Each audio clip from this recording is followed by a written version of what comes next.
Hey, Graham, how's it going? Long time no see, my man. How are you doing? Good. How's Hawaii? Ah, amazing, man. Beautiful sun. Yeah, what are you up to today? Just coming from the studio, grabbing some lunch. What kind of studio do you got? It's a video studio. Video, audio.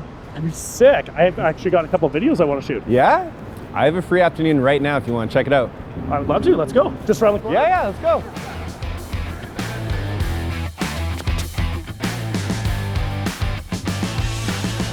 So a big question for Canadians, does climate or environmental conditions affect the longevity of their poly-B pipes? Yes, absolutely. But not just for Canadians. Not so concerned about Canada as a whole. You're thinking more about if like the cold would affect the piping. Right. So most Canadians, especially in Alberta, BC, Saskatchewan, Manitoba, we all have basements. All of our piping is enclosed in the basement. Some lower mainland and some Ontario and the East Coast, they're on slab, but still the piping is enclosed inside of the house. So the temperature will always stay in that 18 to 22, depending on where you keep your house.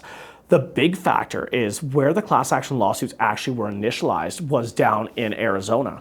And they run their piping through their attics down there. So the temperature at 40 degrees in the summer is actually like 100 degrees Celsius in the attic right there. And that just makes it a sweat box. All the pipe is melting and causes massive issues. So I'm not concerned about the cold temperatures. I'm more concerned about going deep south and worried about the houses in hot temperatures there. Yeah, good to know. Yeah, Thank so you. that's one thing. So don't be afraid if you're up north or you're worried about cold affecting it. Be worried about heat. Yeah. Oh, that's great. Thank you. No problem.